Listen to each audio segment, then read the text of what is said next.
This is the first video that I've had up for over a week now because I've been pretty busy with things. So I want to give you something of high value here, something that's really going to help you out. What I'm going to talk about is overt and covert hypnosis, the difference between the two and what's possible with the two.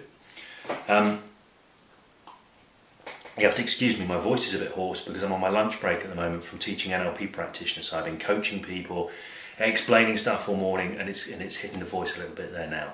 So we're talking about overt and covert hypnosis and what's possible with the two. A lot of people have been asking me about this because there's a fascination out there with conversational hypnosis. Everything that I've been showing so far has been about overt hypnosis. It's been about those situations where you set yourself up to be doing something different, doing something interesting.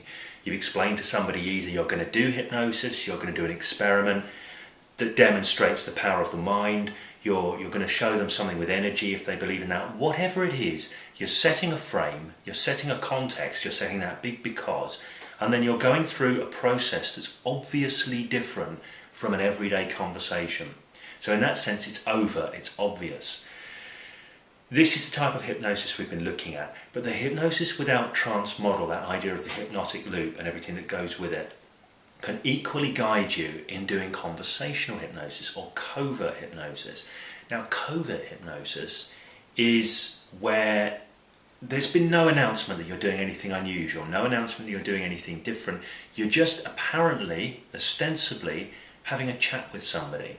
And as you do, their reality shifts, things change for them, their experience changes, their beliefs change. This is covert hypnosis, this is conversational hypnosis. Now, I was having a chat with somebody on the train the other day, another hypnotist who hasn't perhaps been doing this as long as I have and is just still figuring out what works and what doesn't work. And they were talking about somebody who they really wanted to hypnotise and get some hypnotic phenomena out of. Somebody who just was not up for being hypnotised. They were they're very much out to prove that they can't be hypnotised. So you've got this challenge mindset, this challenge set up. I've often said, don't bother with challenges, you're wasting your time. And I said to this guy, don't bother with the challenge, forget it, you're wasting your time. He said, no, I really want to get this. I said, you won't, because he doesn't want to be hypnotised. He won't go along with the process. So my friend said, what I want to do is I want to use conversational hypnosis. This led me to explain something which I think is important, which is often misunderstood. There are certain effects, certain phenomena you can get with overt hypnosis in a cooperative hypnotic frame that are, I'm not going to say impossible, but extremely challenging to get with covert hypnosis. And here's the reason why. With hypnotic phenomena, people will only manifest the phenomena that are plausible to them according to their belief system and their belief about what's happening at that moment. So they will only manifest what's plausible to them. Now let me give you an example. If I set up a process of hypnosis, I say to someone, we're going to do some hypnosis, you're going to have an interesting experience. Are you up for doing that? They say yes. And I start setting up a hand stick. If they believe that I have the capability to do hypnosis, if they believe that hypnosis can possibly stick their hand to the table, then it becomes plausible. Because it's plausible, it becomes possible. If, however, they think that hypnosis is an absolute load of rubbish and they genuinely don't believe in it at all, they think the whole thing is laughable and for gullible people, it's not plausible to them that their hand could stick to the table. It will not happen. Without that plausibility, it won't happen. All hypnotic phenomena have to be plausible to the person you're eliciting from them. This is what I believe. So, this is where the idea of the big because comes in. We set the frame. If somebody believes their hand can stick, it will stick. If they believe they could erase the number 3, it will erase. If they believe somebody could become invisible, if they believe that's possible, if that's plausible, then that opens the doorway for it. And they've got every reason to do so because something is happening, because hypnosis is taking place, because a psychological experiment is taking place, and they believe in the power of the mind. Whatever the big because is, it's that frames what's plausible in the situation.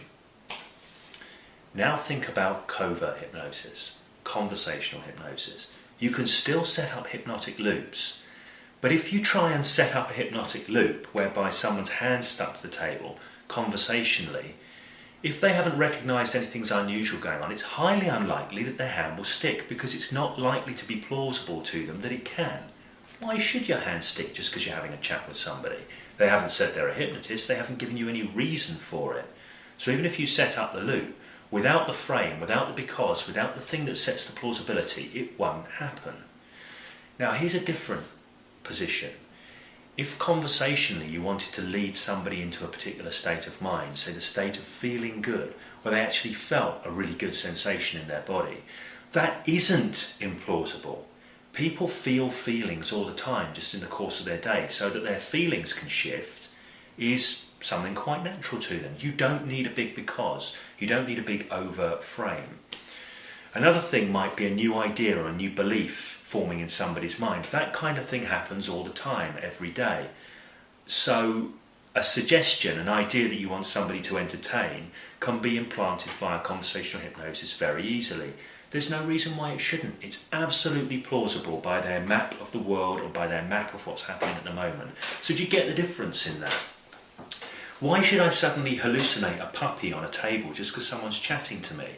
But if they're doing hypnosis, and I know that hypnosis is powerful, and I've already had an experience of how it can change my reality, then the fact that I might see a puppy on the table could be plausible, and I may well see the puppy. It doesn't guarantee it, but I may well see it.